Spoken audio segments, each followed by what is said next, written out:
നമസ്കാരം. വാർത്തകൾ വേഗത്തിൽ. സ്പ്രിംഗ്ലറിന് ഒരു ഡാറ്റയും കൈമാറുന്നില്ലെന്നും നിയന്ത്രണം സീഡിറ്റിന് നൽകിയെന്നും സർക്കാർ. ആമസോൺ ക്ലൌഡിലേക്കാണ് ഡാറ്റ മാറ്റിയത്. സ്പ്രിംഗ്ലറിന്റെ സോഫ്റ്റ്വെയർ തുടർന്നും ഉപയോഗിക്കും. ഡാറ്റ സ്പ്രിംഗ്ലർ ഉദ്യോഗസ്ഥർക്ക് ലഭിക്കില്ല.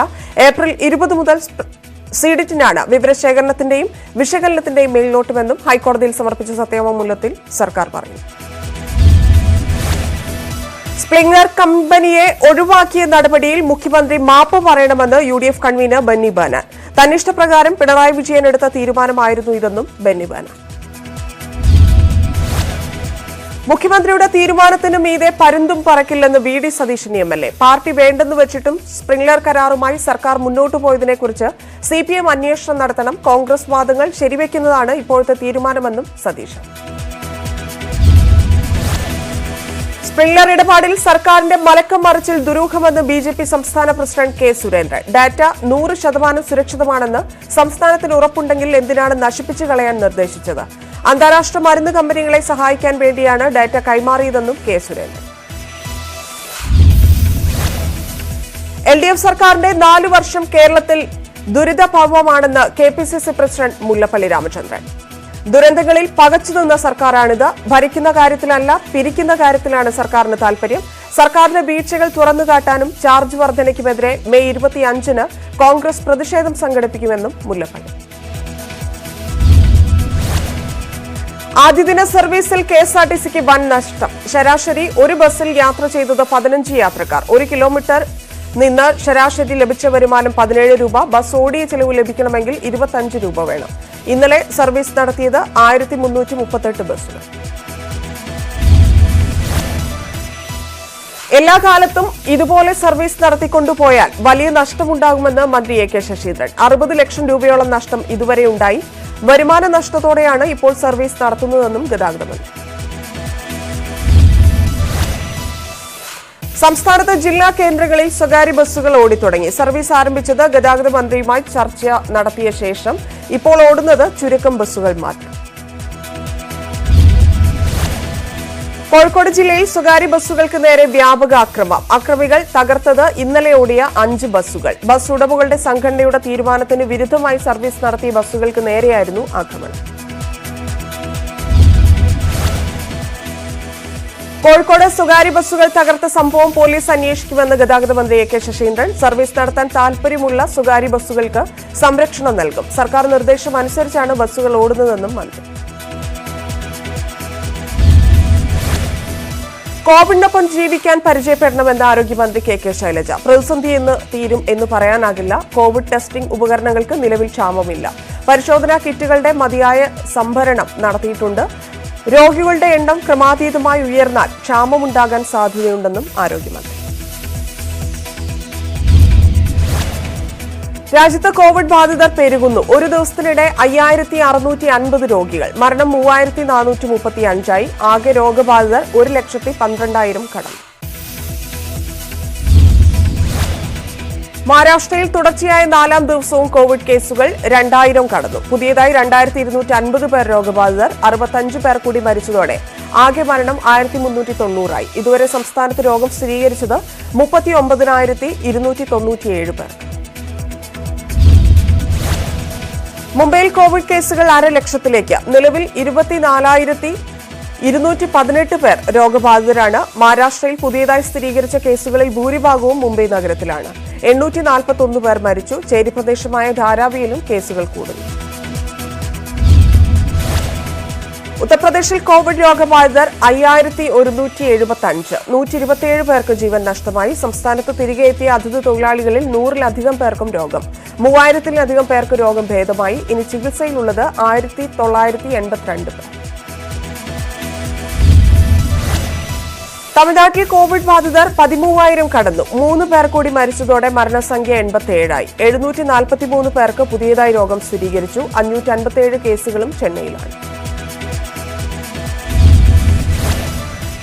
ഗുജറാത്തിൽ കോവിഡ് രോഗികളുടെ എണ്ണം 12,537. മരണം 749. രോഗം ഭേദമായത് 5,219 പേർക്ക്.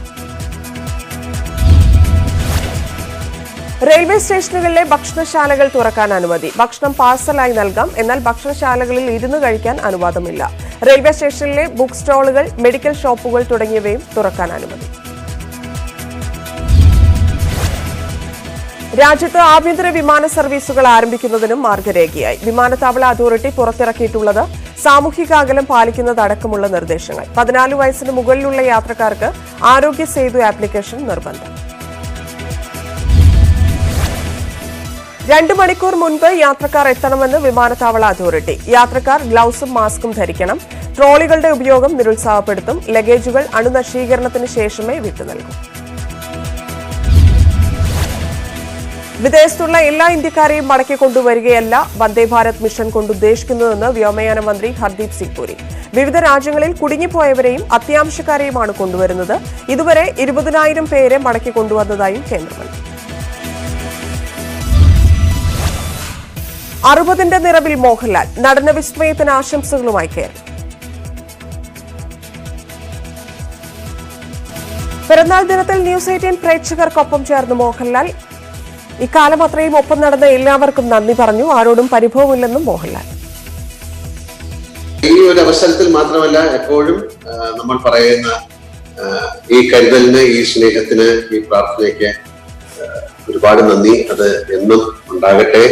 അത് ഇല്ലാതാകാതിരിക്കാനുള്ള കാരണങ്ങൾ എന്നിൽ നിന്ന് ഉണ്ടാകാതിരിക്കട്ടെ. അപ്പൊ ഈ 60 വയസ്സ് എന്ന് പറയുന്നത് ഒരു പ്രത്യേക ഘട്ടമാണെന്ന് അങ്ങ് പറഞ്ഞു. പക്ഷെ അങ്ങനെയാണെന്ന് ഞാൻ വിശ്വസിക്കുന്നില്ല. എസ്പെഷ്യലി സിനിമ എന്ന് പറയുന്നതിൽ നമുക്ക് ആരോഗ്യമുള്ളിടത്തോളം കാലം അഭിനയിക്കാൻ സാധിക്കുന്ന ഒരു മേഖലയാണ്. അത് എന്റർടൈൻമെന്റിലുള്ള ഒരുപാട് തലങ്ങളിലും അതാണ്. നമ്മുടെ ആരോഗ്യം എന്ന് പറഞ്ഞാൽ അത് അഭിനയത്തിനെയും അല്ലെങ്കിൽ നൃത്തത്തെയും ഒക്കെ സഹായിക്കുന്നതാണ്. പാട്ട് ഇപ്പൊ ദാസേട്ടൻ ഇത്രയും പ്രായമായിട്ടും അദ്ദേഹം മനോഹരമായി പാടാൻ സാധിക്കും. അതൊക്കെ ഒരു ഭാഗ്യമാണ്. ആ ഭാഗ്യം നമ്മൾ ഉണ്ടാക്കി എടുക്കുന്നതും കൂടെയാണ്. കോവിഡ് കാലത്തെ നമ്മൾ അതിജീവിക്കുമെന്നും ന്യൂസ് 18 അനുവദിച്ച പ്രത്യേക അഭിമുഖത്തിൽ മോഹൻലാൽ പറഞ്ഞു. ചരിത്രത്തിൽ ഒരു പ്രതിസന്ധിയും അധികകാലം നിന്നിട്ടില്ല. ഭയം മാറ്റി നിർത്തി എല്ലാവരും പോസിറ്റീവായി ഇക്കാലം ചെലവഴിക്കണമെന്നും മോഹൻലാൽ. ഇതൊരു അതിജീവനത്തിന്റെ കാലം എന്നൊക്കെ ഒരു വാക്കിൽ പറഞ്ഞാൽ അത് എങ്ങനെയാണ് എന്നുള്ളത് നമുക്ക് ആർക്കും അറിയില്ല. ഇത് എത്രയും പെട്ടെന്ന് മാറാനായിട്ടുള്ള പ്രാർത്ഥിക്കുക, അതാണ് കാര്യം. ഇത് ഒന്നും ഒരു കാലവും ഇതിങ്ങനെ മുഴുവൻ കാലവും ഇതിങ്ങനെ പോകാൻ സാധ്യതയില്ല. മമ്മൂട്ടിയും മോഹൻലാലിന് ആശംസകൾ നേർന്നു. ലാലിനൊപ്പമുള്ള നിമിഷങ്ങൾ മമ്മൂട്ടി പ്രേക്ഷകരുമായി പങ്കുവച്ചു. ഈ അത്ഭുത കലാകാരന്, ലാലിന്, മലയാളികളുടെ ലാലേട്ടൻ, മലയാള സിനിമ കണ്ട മഹാനായ നടൻ, പ്രിയപ്പെട്ട മോഹൻലാലിന് ജന്മദിനാശംസകൾ.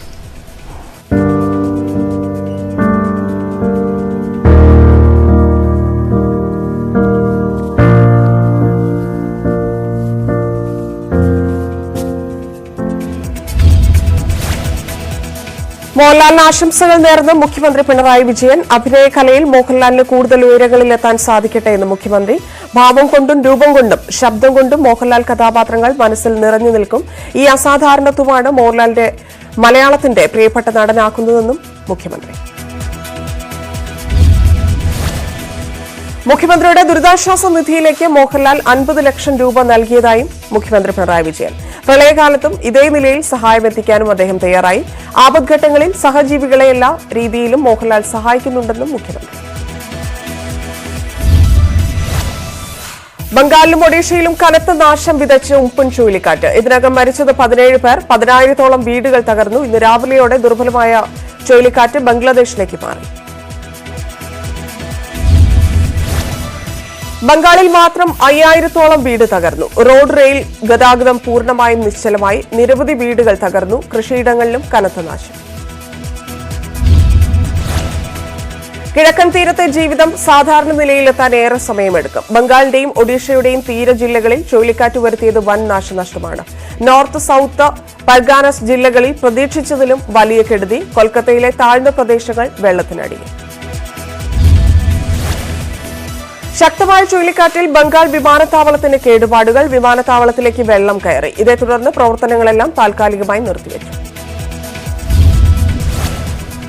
ബംഗാളിൽ 1 ലക്ഷം കോടിയുടെ നാശനഷ്ടമുണ്ടായെന്നാണ് പ്രാഥമിക നിഗമനം. ഉംപുൻ കോവിഡിനേക്കാൾ വലിയ പ്രഹരം ബംഗാളിനെ ഏൽപ്പിച്ചെന്ന് മുഖ്യമന്ത്രി മമതാ ബാനർജി. കേന്ദ്രത്തിന്റെ അടിയന്തര സഹായം വേണമെന്നും മമത. രാഷ്ട്രീയം നോക്കാതെ മാനുഷിക പരിഗണന മുൻനിർത്തിയുള്ള സഹായം ആവശ്യമെന്നും മമത. ചുഴലിക്കാറ്റിൽ ബംഗ്ലാദേശിൽ മരിച്ചത് 4 പേർ. 24 ലക്ഷത്തോളം പേരെ വിവിധ കേന്ദ്രങ്ങളിൽ പാർപ്പിച്ചു. രാജ്യത്ത് നിരവധി കെട്ടിടങ്ങളും തകർന്നു. കള്ളപ്പണക്കേസ് പിൻവലിക്കാൻ മുൻ മന്ത്രി ഇബ്രാഹിം കുഞ്ഞ് നേരിട്ട് പണം വാഗ്ദാനം ചെയ്തെന്ന് പരാതിക്കാരനായ ഗിരീഷ്. പരാതിക്ക് പിന്നിൽ ചില ലീഗ് നേതാക്കളാണെന്ന് പറയാൻ നിർബന്ധിച്ചു. ഇബ്രാഹിം കുഞ്ഞിന്റെ വീട്ടിൽ വിളിച്ചു വരുത്തിയാണ് പണം വാഗ്ദാനം ചെയ്തതെന്നും പരാതി പിൻവലിക്കാൻ എഗ്രിമെന്റ് ഒപ്പിടാൻ നിർബന്ധിച്ചെന്നും ഗിരീഷ് പറയുന്നു. മൊഴി നൽകാനായി ഗിരീഷ് വിജിലൻസ് ഓഫീസിലെത്തി. വിജിലൻസ് ആവശ്യപ്പെട്ടാൽ മറുപടി നൽകുമെന്ന് മുൻ മന്ത്രി വി.കെ. ഇബ്രാഹിം കുഞ്ഞ്. ആരോപണത്തിൽ രഹസ്യം റിപ്പോർട്ട് നൽകാനാണ് വിജിലൻസ് നിർദ്ദേശം. അതിനാൽ വിജിലൻസ് ആവശ്യപ്പെട്ടാൽ മാത്രം മറുപടി നൽകുമെന്നും ഇബ്രാഹിം കുഞ്ഞ്. വെർച്വൽ ക്യൂ ആപ്പിന്റെ സാങ്കേതിക പ്രശ്നങ്ങൾ പരിഹരിക്കപ്പെട്ടാൽ ഈ ആഴ്ച തന്നെ സംസ്ഥാനത്തെ മദ്യശാലകൾ തുറക്കും. ഇപ്പോൾ നടക്കുന്നത് സുരക്ഷാ പരിശോധനയും ലോഡ് ടെസ്റ്റിംഗും. 35 ലക്ഷം ആളുകൾ ഒരുമിച്ച് മദ്യം ബുക്ക് ചെയ്താലും തകരാറുണ്ടാകാത്ത തരത്തിലാണ് ആപ്പ് തയ്യാറാക്കുന്നത്. ബാറുകളിലൂടെ മദ്യം വിതരണം ചെയ്യാനാണ് തീരുമാനമെങ്കിൽ തടയുമെന്ന് കെ മുരളീധരൻ എം പി. അതിന്റെ പേരിലുണ്ടാകുന്ന സംഘർഷത്തിന്റെ ഉത്തരവാദി മുഖ്യമന്ത്രിയായിരിക്കും. മദ്യ വ്യവസായികളെ സംരക്ഷിക്കാനാണ് സർക്കാർ ശ്രമമെന്നും മുരളീധരൻ. പരീക്ഷകൾ 2 മാസത്തേക്ക് സർക്കാർ നീട്ടിവെക്കണമെന്നും കെ മുരളീധരൻ എം പി. കുട്ടികളുടെ ജീവൻ വെച്ച് സർക്കാർ പന്താടുകയാണ്. സാഹചര്യം മനസ്സിലാക്കിയാണ് തീരുമാനമെടുക്കേണ്ടതെന്നും മുരളീധരൻ. മദ്യവിൽപ്പന പുനരാരംഭിക്കുമെന്ന് സർക്കാർ വ്യക്തമാക്കിയതോടെ വിൽപ്പനശാലകളിൽ തയ്യാറെടുപ്പ് ഊർജിതം. കൊല്ലത്തെ ബാറുകൾ ലൈസൻസ് പുതുക്കാനുള്ള ഫീസ് എക്സൈസ് വകുപ്പിൽ അടച്ചു. ലൈസൻസ് പുതുക്കാനുള്ള ഫീസ് 30 ലക്ഷം രൂപയാണ്. മാഹിയിലെ മദ്യശാലകൾ ഈ ആഴ്ച തുറക്കും. മദ്യം വാങ്ങണമെങ്കിൽ ഇനി മുതൽ ആധാർ കാർഡ് നിർബന്ധം. ആധാർ നിർബന്ധമാക്കിയത് പുതുച്ചേരിക്ക് ചുറ്റും ഹോട്ട്സ്പോട്ടുകൾ ആയതിനാൽ സർക്കാർ തീരുമാനത്തിൽ വ്യാപാരികൾക്ക് കടുത്ത നഷ്ടം. സംസ്ഥാനത്ത് ലോട്ടറി വിൽപ്പന വീണ്ടും തുടങ്ങി. ആദ്യം വിൽക്കുന്നത് ലോക്ഡൌണിന് മുൻപ് ഏജന്റുമാർക്ക് കൈമാറിയ ടിക്കറ്റുകൾ. മാർച്ച് 22-ന് നറുക്കെടുപ്പ് നിശ്ചയിച്ചിരുന്ന ടിക്കറ്റുകളാണ് ഏജന്റുമാരുടെ കൈവശമുള്ളത്. 10% ടിക്കറ്റുകൾ മാത്രമേ വിറ്റുപോയിരുന്നുള്ളൂ. SSLC ഹയർ സെക്കൻഡറി പരീക്ഷാ കേന്ദ്രങ്ങൾ മാറ്റാനുള്ള ഓൺലൈൻ രജിസ്ട്രേഷൻ ഇന്ന് അവസാനിക്കും. പരീക്ഷാ കേന്ദ്രങ്ങൾ മാറ്റാൻ ഓപ്ഷൻ നൽകിയത് ഇതുവരെ 5000-ലധികം ആളുകൾ. ഇവർക്ക് പുതിയ പരീക്ഷാ കേന്ദ്രങ്ങൾ അനുവദിച്ചുകൊണ്ടുള്ള പട്ടിക മറ്റന്നാൾ പ്രസിദ്ധീകരിക്കും. സർവകലാശാല പരീക്ഷകളുടെ കാര്യത്തിൽ സർക്കാർ തീരുമാനം ഇന്ന്. വൈസ് ചാൻസലർമാരുമായി ഉന്നത വിദ്യാഭ്യാസ വകുപ്പ് മന്ത്രി KT ജലീൽ ചർച്ച നടത്തും. സംസ്ഥാനത്ത് തിരിച്ചെത്തിയ പ്രവാസികളിൽ 9 പേരെ കൂടി കോവിഡ് ലക്ഷണത്തെ തുടർന്ന് ആശുപത്രിയിൽ പ്രവേശിപ്പിച്ചു. സലാലയിൽ നിന്ന് കരിപ്പൂരിലെത്തിയവരിൽ 2 പേരെ രോഗലക്ഷണത്തെ തുടർന്ന് മഞ്ചേരി മെഡിക്കൽ കോളേജ് ആശുപത്രിയിൽ പ്രവേശിപ്പിച്ചു. ഇരുവരും പാലക്കാട് സ്വദേശികളാണ്. കുവൈറ്റിൽ നിന്ന് തിരുവനന്തപുരത്തെത്തിയവരിൽ രോഗലക്ഷണമുള്ള 4 പേരെ ജനറൽ ആശുപത്രിയിലേക്ക് മാറ്റി. ദുബായിൽ നിന്ന് നെടുമ്പാശ്ശേരിയിലെത്തിയവരിൽ 2 പേർക്കും കോവിഡ് ലക്ഷണം. ഇവരെ കളമശ്ശേരി മെഡിക്കൽ കോളേജിലേക്ക് മാറ്റി. ഡൽഹിയിൽ നിന്ന് രാജധാനി ട്രെയിനിൽ തിരുവനന്തപുരത്തെത്തിയ യാത്രക്കാരനും രോഗലക്ഷണം. സർക്കാരിനെതിരെ രൂക്ഷ വിമർശനവുമായി കോൺഗ്രസ്. മറുനാടൻ മലയാളികളെ കൊണ്ടുവന്നതിൽ സംസ്ഥാന സർക്കാർ കാണിച്ചത് കുറ്റകരമായ അലംഭാവമെന്ന് KPCC അധ്യക്ഷൻ മുല്ലപ്പള്ളി രാമചന്ദ്രൻ. പ്രവാസികളെ കൊണ്ടുവരുന്നതിലും വലിയ അനാസ്ഥയുണ്ടായെന്നും മുല്ലപ്പള്ളി. മലയാളികൾക്ക് വേണ്ടി കോൺഗ്രസ് ഭരിക്കുന്ന സംസ്ഥാനങ്ങൾ വലിയ സേവനമാണ് ചെയ്തതെന്ന് AICC general secretary KC Venugopal. 1 പൈസ പോലും വാങ്ങാതെയാണ് രാജസ്ഥാനിൽ നിന്ന് പഞ്ചാബിൽ നിന്നും ട്രെയിൻ ഏർപ്പാടാക്കിയതെന്നും വേണുഗോപാൽ. മുംബൈയിൽ നിന്ന് നാളെ ട്രെയിൻ പുറപ്പെടും.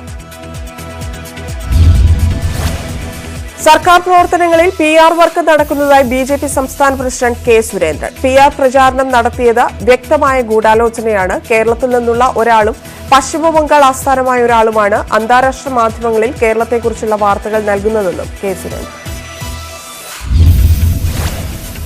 വൈദ്യുതി ചാർജ് വർധന കണ്ണിൽ ചോരയില്ലാത്ത നടപടിയെന്നും K. സുരേന്ദ്രൻ. തോന്നിയതുപോലെയാണ് നിരക്ക് ഈടാക്കുന്നത്. സർക്കാർ പാവപ്പെട്ടവരുടെ പിച്ചച്ചട്ടിയിൽ കൈയിട്ട് വാരുകയാണെന്നും സുരേന്ദ്രൻ. വ്യവസായങ്ങൾ പ്രവർത്തിക്കാത്തതിനാൽ സാധാരണക്കാരിൽ നിന്ന് പണം ഈടാക്കുന്നുവെന്നും K. സുരേന്ദ്രൻ. സർക്കാർ ഈ തീവെട്ടിക്കൊള്ള അവസാനിപ്പിക്കണം. KCB ആസ്ഥാനത്തിനു മുന്നിൽ പന്തം കൊളുത്തി പ്രതിഷേധത്തിൽ പങ്കെടുക്കുകയായിരുന്നു K. സുരേന്ദ്രൻ.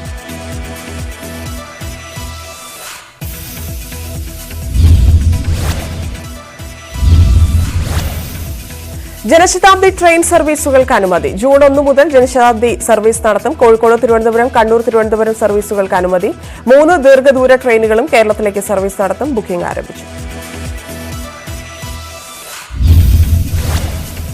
ജൂൺ 1 മുതൽ സർവീസ് നടത്തുന്ന ട്രെയിനുകളുടെ പട്ടിക റെയിൽവേ പുറത്തിറക്കി. സർവീസ് നടത്തുന്നത് 100 ട്രെയിനുകൾ. കേരളത്തിലേക്ക് 5 ട്രെയിനുകൾ സർവീസ് നടത്തണം. ടിക്കറ്റിനായുള്ള ഓൺലൈൻ ബുക്കിംഗും ആരംഭിച്ചു. തൽക്കാൽ ടിക്കറ്റും പ്രീമിയം തൽക്കാലം ഉണ്ടാകില്ല. റെയിൽവേ സ്റ്റേഷനിൽ ടിക്കറ്റ് ബുക്ക് ചെയ്യാനാകില്ലെന്നും റെയിൽവേ. IRCTC വെബ്സൈറ്റിലൂടെയോ ആപ്പിലൂടെയോ ടിക്കറ്റ് ബുക്ക് ചെയ്യാം. നിലവിൽ ശ്രമിക് ട്രെയിനുകൾക്ക് പുറമെ ഡൽഹിയിൽ നിന്ന് തിരുവനന്തപുരം അടക്കം രാജ്യത്തെ 15 നഗരങ്ങളിലേക്ക് മാത്രം ട്രെയിൻ സർവീസ്.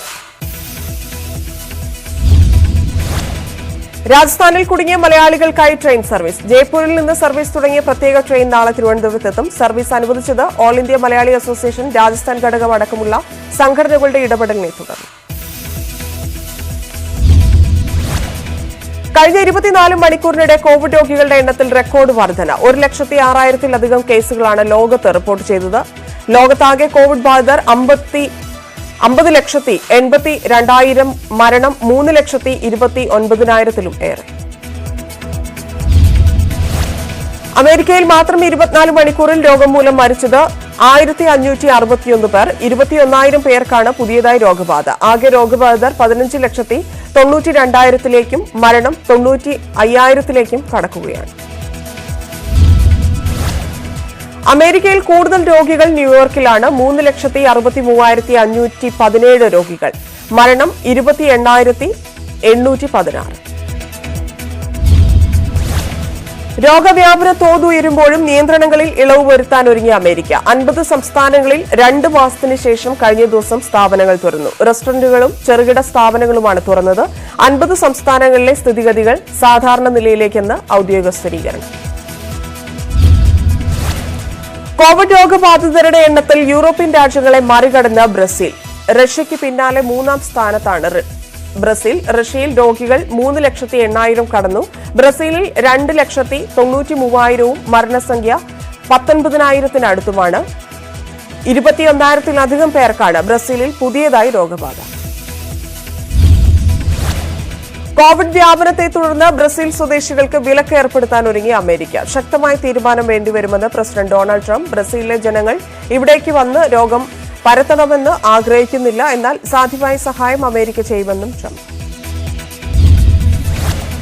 യുകെയിൽ കോവിഡ് രോഗികളുടെ എണ്ണം 2,50,000-ലേക്ക്. മരണം 35,704. റഷ്യയിൽ രോഗബാധിതരുടെ എണ്ണം പെരുകുന്നു. ഇതുവരെ കോവിഡ് ബാധിച്ചത് 3,08,705 പേർക്ക്. 2,792 പേർ മരിച്ചതായും ഔദ്യോഗിക കണക്കുകൾ. സ്പെയിനിൽ രോഗികളുടെ എണ്ണം വീണ്ടും ഉയരുന്നു. ഇതുവരെ കോവിഡ് ബാധിച്ച് 2,79,524 പേർക്ക്. മരണം 27,888 പേർക്ക്.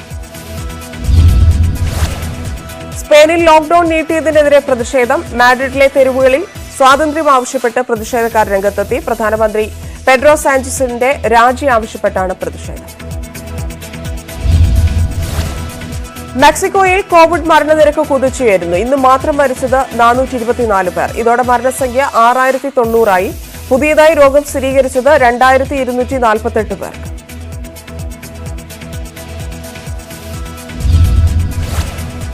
വാർത്തകൾ വേഗത്തിൽ പൂർണ്ണമാവുന്നു. നമസ്കാരം.